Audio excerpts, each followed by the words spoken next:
All right. Yeah, this one takes some time. So slow down with me, because if you rush this, you miss what's actually happening underneath the laughter. On the surface, this looks like a funny clip. A White House advisor fumbling through math like a kid caught without notes. People turning it into memes. Christmas jokes, elf jokes, PowerPoint jokes.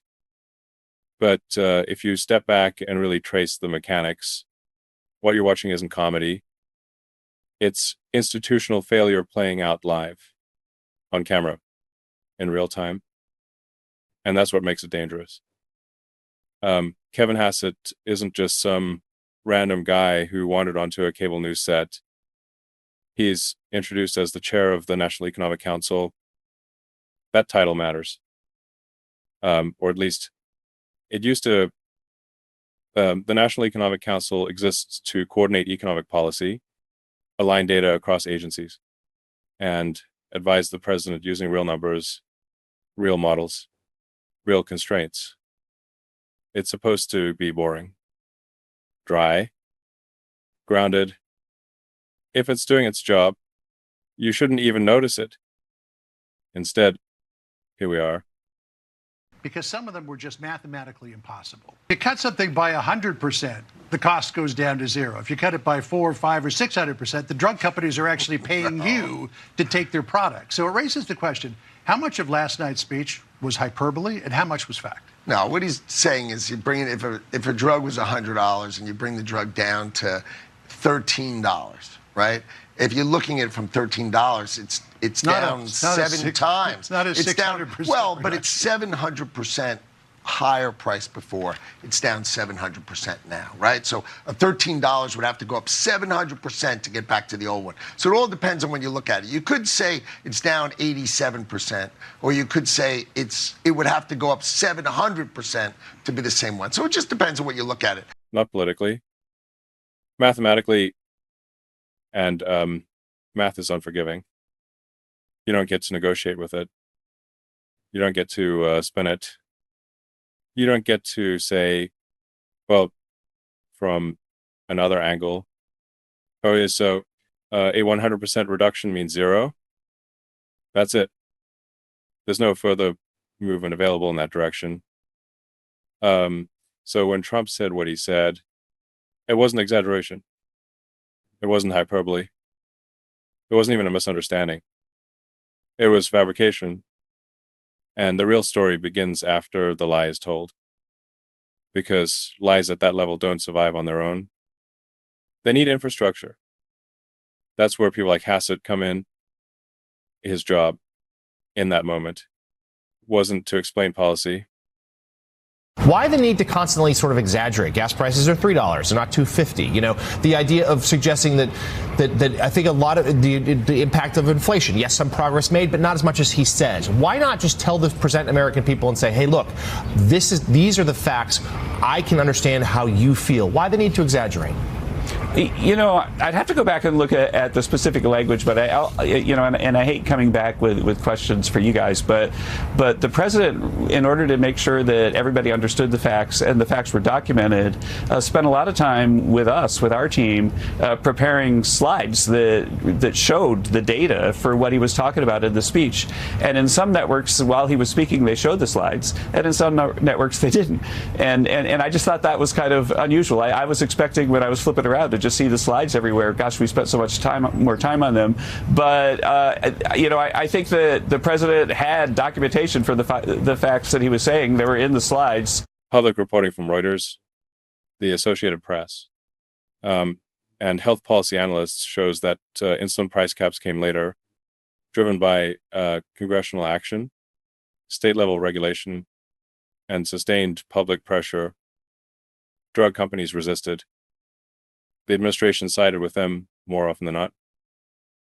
So instead of pointing to results, he points to slides. That detail matters more than people realize. Because when someone defends a speech by referencing slides no one saw, what they're really saying is this: trust us. The evidence exists somewhere. You just didn't see it. That's not governance. That's faith-based administration. And when Nicole Wallace laughs, she's not laughing because she thinks it's silly. The slides would have explained my incoherent boss. It's not the flex that he thinks it is.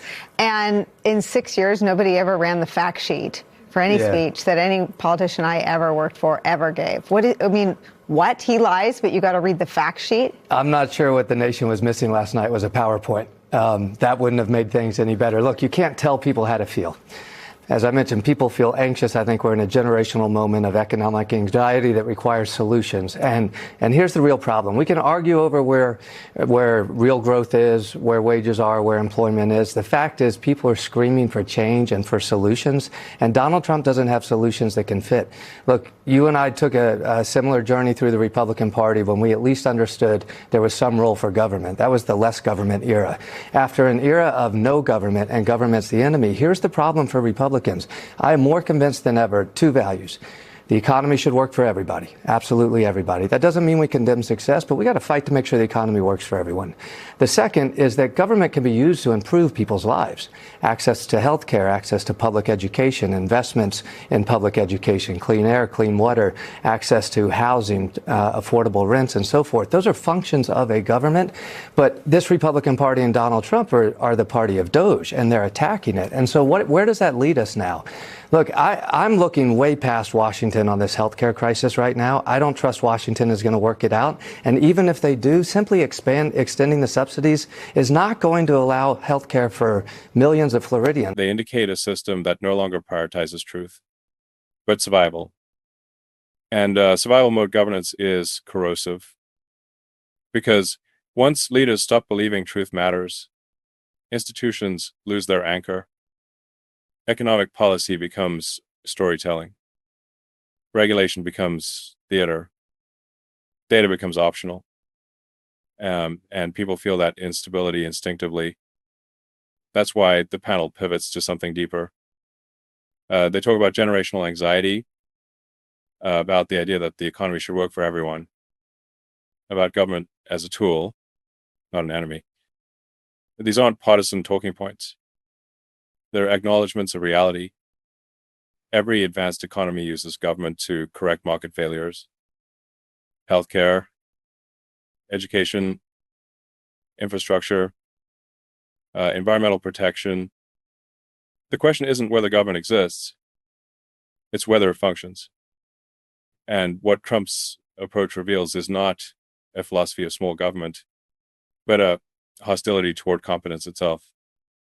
If institutions are seen as obstacles rather than tools, the goal becomes dismantling rather than improving. That's what scares people.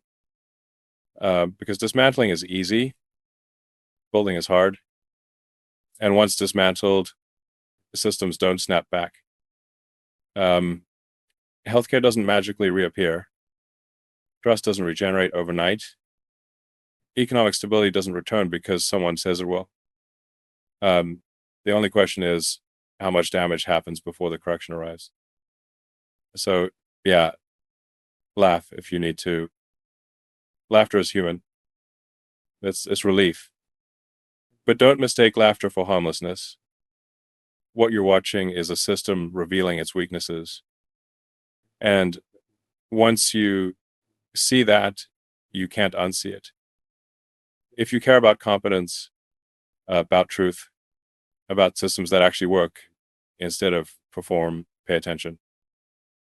Share this, talk about it, because calling out nonsense early is how collapse is prevented.